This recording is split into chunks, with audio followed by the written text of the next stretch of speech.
Best of r/Tales from Retail episode 31.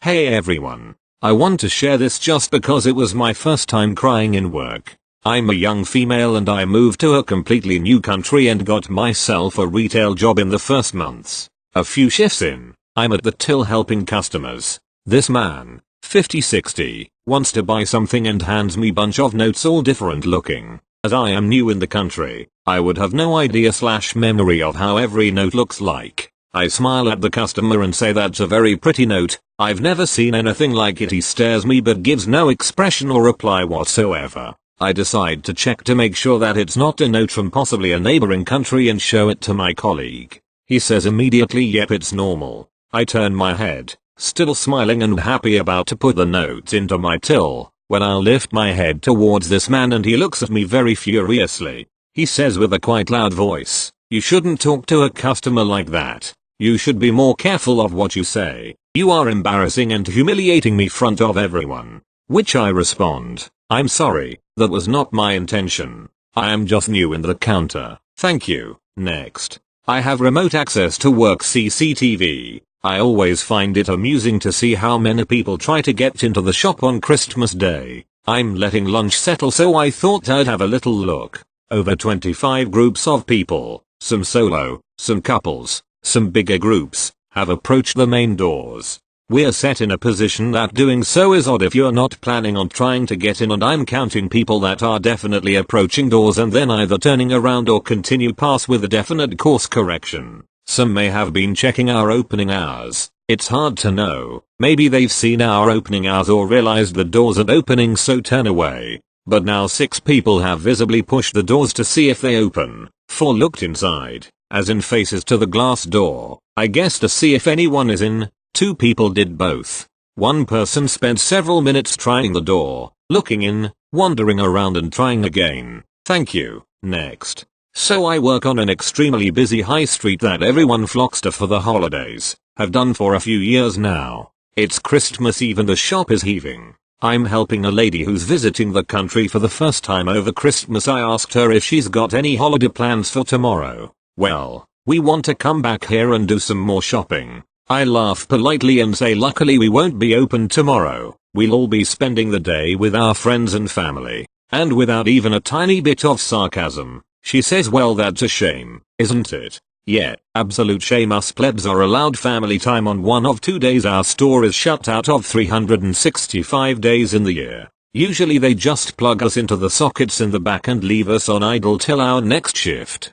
Truly, they spoil us. I hope all of you are enjoying your Christmas with good eats, good company and, hopefully, no customers. Thank you." Next. As the festive season rears its head, this one happened during my time working in the self-checkout area. A couple were finishing up their transaction, and as they were leaving, the husband told me this machine refused to scan my rewards card. "It's not working properly and you should keep on top of it. We don't even want the points anymore." Of course, they had not asked for help at any point, but I could not just let these poor customers leave without going above and beyond. I grabbed their card and scanned it. It worked immediately. "Oh no. I can't let you leave if it isn't working." "Well, it seems like the machine is working just fine.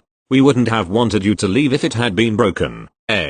Now since you didn't want the points, I'll just cancel this and you can be on your way." Voided everything and handed the wife her card back. We can add the points on. In most circumstances, after the transaction, the rewards card's not working is almost always due to customers paying before scanning. Happy holidays and good luck to all for Christmas Eve sales. Thank you. Next. First time poster, long time reader. So a few years ago I worked in a grocery store. Long story short, I slogged up to front-end manager. Kinda a meaningless title, but at least I got manager permissions on the hella crappy POS system. You can read more about them here. https://np reddit.com/r/talesfromtech support/comment/990jrw/processing do not remove card part 1/ if you want. Back to the story. Here in the city there is a sugar tax on sugared beverages. Not gonna get into how I feel about it, but we have to charge 1 cent per fluid ounce, 29.5 milliliters for the normals. Although the tax is charged on the factory think red and white cursive font soft drink, they charge us for the sugar tax, so we pass that on to the customer. 1 cent/FL Oz is a surprisingly large tax for 2L bottles, 12 packs, etc. And this is a small family grocery store. I wanted to be more transparent with the sugar tax, so it is separately marked on the tax breakdown part of the receipt. This is important to know for what's next. Introducing Crazy Karen. She's a run-of-the-mill Karen, so we'll call her K for crazy. K, do you work here? Me, yes I do. How can I help you? K, why was I charged an extra 20 cents for my red and white cursive font soft drink? Me, looks at receipt. Yes, that is the tax on sugary beverages. K, why was I charged separately for this? Me, mom, for transparency we've separated out the sugar tax calculation from the product. K, this is false advertising, you should be charging the price on the label. 111. Has she not heard of sales tax? That's always been charged separately. This occurred 8 months after the tax was introduced, so I don't know what her excuse is. Me, we've always calculated sales tax, tobacco abatement fees, etc. separately. K, no, you just started doing this. Me, I've worked here for 3 years and it's always been like this. I would be happy to refund your purchase, Todd. K, this is false advertising, I'll suing you. The S word. First time I've actually been scared with lawsuits and lawyers at work, surprisingly. Luckily the GM told me what to do, cause it's totally not the first time someone's threatened us with a lawsuit. Me, mom, due to your intent to file a lawsuit against us, we are unable to help you. Please have your lawyer send our lawyer a certified letter of the pending lawsuit to address. K, boo. Me, mom, I'm gonna have to ask you to leave the store due to pending legal action. I've been instructed to call the police if you do not comply. K, but, me, mom, you must leave the premises due to pending legal action. Please have your lawyer send our lawyer a certified letter of the pending lawsuit to address. At this point my other co-workers heard Karen screaming and yelling, so they helped me escort her off the store. She was crying by the time we moved her out of the store, screaming at us about how we'll regret it and that we'll get in big trouble. Tell that to the lawyers, Karen. TL. Doctor, getting sued over 20 cents.